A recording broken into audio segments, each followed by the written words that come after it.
Before we put the subframe back on the car, we're going to press in the rear subframe mounts.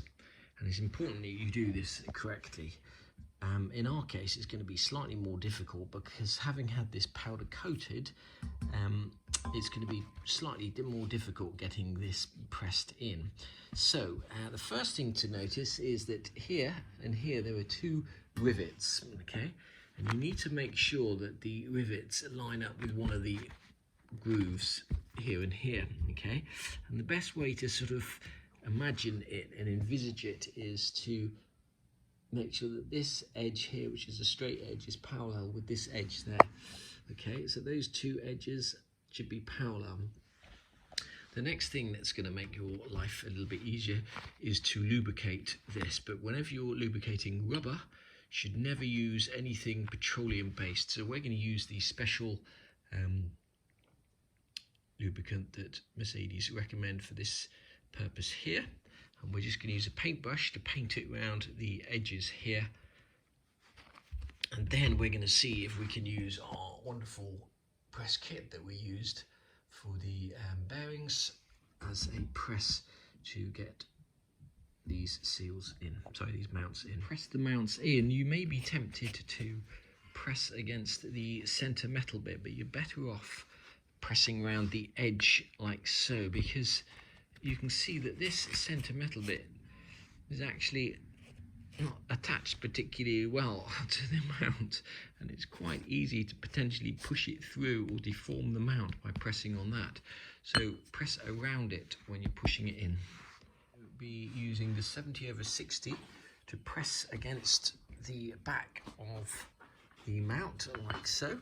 We're going to use the number 2 that fits inside it. The other end we're going to be using number 1 just to sit flat against the metal like that. Now you could use a bit of cardboard or cloth or something like that so you don't damage the paintwork, but we're not going to worry about that. So this is our arrangement here. We've got the flat edge pressing against the back of the subframe, and we've got this parallel to this edge here, and we're just going to wind that in and see if we can wind that mount in. So using this press kit here, press that bushing in, you can see that it really is child's play. I know. Except for when you get to the hard bits. Okay, you can see that that mount is pressed perfectly in, and just need to take that bit off, and there is no damage to the mount at all. Your subframe painted or powder coated, don't forget to put these little rubber bungs in, and there's one on each end. Okay, I've run into a problem, and just in case you are attempting this job yourself, I thought I'd just outline what the problem is. It was my intention to put the subframe onto the car first and then attach the control arms, but unfortunately we're not going to be able to do that. We're going to have to put the control arms onto the subframe first and then try and attach the whole lot together, which is going to make this colossally heavy. And the reason for that is the difficulty associated with getting the control arms in if you've put new bushes in, because I'll show you what the problem is. You can see that there's plenty of clearance there and there, which is good. But these bushes here, as soon as you put the bushes in, you can press them in very easily, but what happens when you press them in is they move out like that. They won't stay in, and that makes it incredibly difficult to get this lower control arm in, especially if you've just painted or powder coated it, because what you don't want to be doing is scratching all the paint off.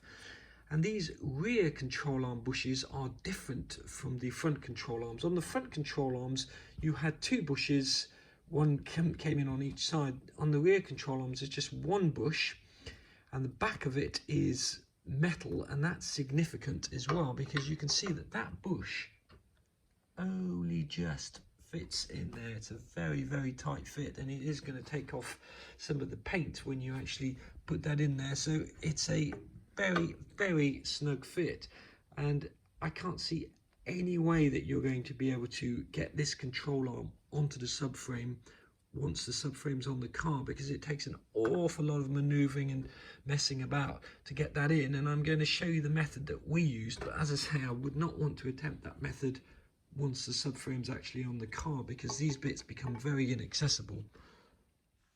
Okay, it's important when you press this bush in that you don't press on the metal bit, that you press on the outside around it like that, because it's possible to actually press that whole metal tube out if you do it wrong. And to press this out, we're going to use the 4434 and the disc number 1 on this side, and on this side we're going to use the 4838 and the disc number 3, and our setup is going to look like this. Okay, so this is going to be our arrangement here. Now, what you've got to bear in mind is that when you start winding that in and that moves in, you're going to start seeing the threaded rod come out the end of here, and it's going to start pushing the socket off. So just bear that in mind when you're doing it. Using this kit, it's really easy to wind or press these bushings in. This particular one I've not lubricated in any way.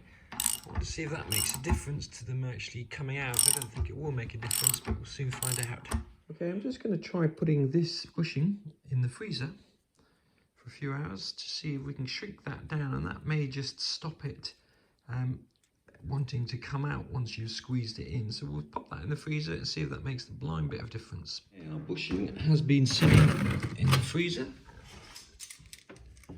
for a couple of hours. It did not work, unfortunately.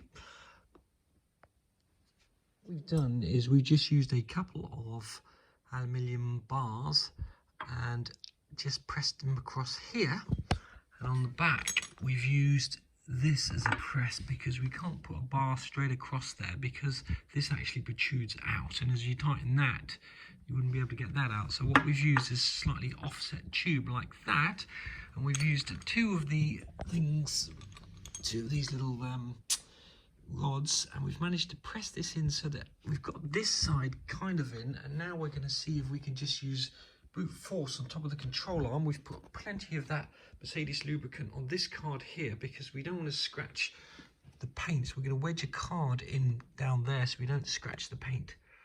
Okay, if you want to get these bushings in without them sliding back out again, the secret is to put lots of lube, not just on the rubber bushing but also on the inside of the hub, and that seems to stop them wanting to spring out again.